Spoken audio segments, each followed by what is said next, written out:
I'm Dr. Stacy Chalmers at Bloomington-Normal Audiology, and welcome to I Hear You, where the audiologists at BNA answer your hearing-related questions. Ashley in Bloomington asks, how long do hearing aids last?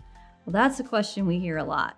The average lifespan is about 4 to 6 years, but they can last a lot longer or even shorter, depending on a lot of factors. The style of hearing aid that you choose could affect the durability and the longevity, also how well you take care of it, the daily cleaning, and just routine maintenance. There's normal wear and tear that can happen.